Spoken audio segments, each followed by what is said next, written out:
New India cooperative bank పై RBI ఆంక్షలు విధించింది. ఎలాంటి లావాదేవీలు జరపవద్దని ఆర్బీఐ ఆదేశాలు జారీ చేసింది. ఆర్బీఐ ఆదేశాలతో బ్యాంకు ముందు ఖాతాదారులు క్యూ కట్టారు.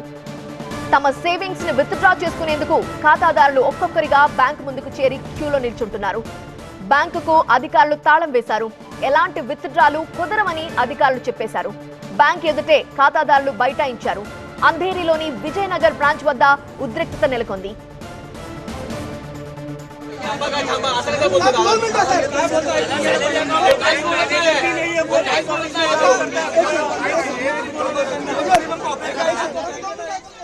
బ్యాంకును వెంటనే మూసేయాలని ఆర్బీఐ ఆదేశించింది.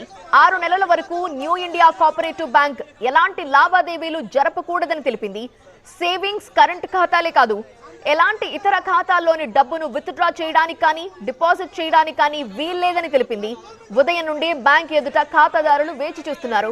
తమ సేవింగ్స్ డబ్బును ఇప్పించాలని కోరుతున్నారు. దీనిపై బ్యాంక్ అధికారులు స్పందించడం లేదు అంటున్నారు కొందరు అకౌంట్ హోల్డర్స్.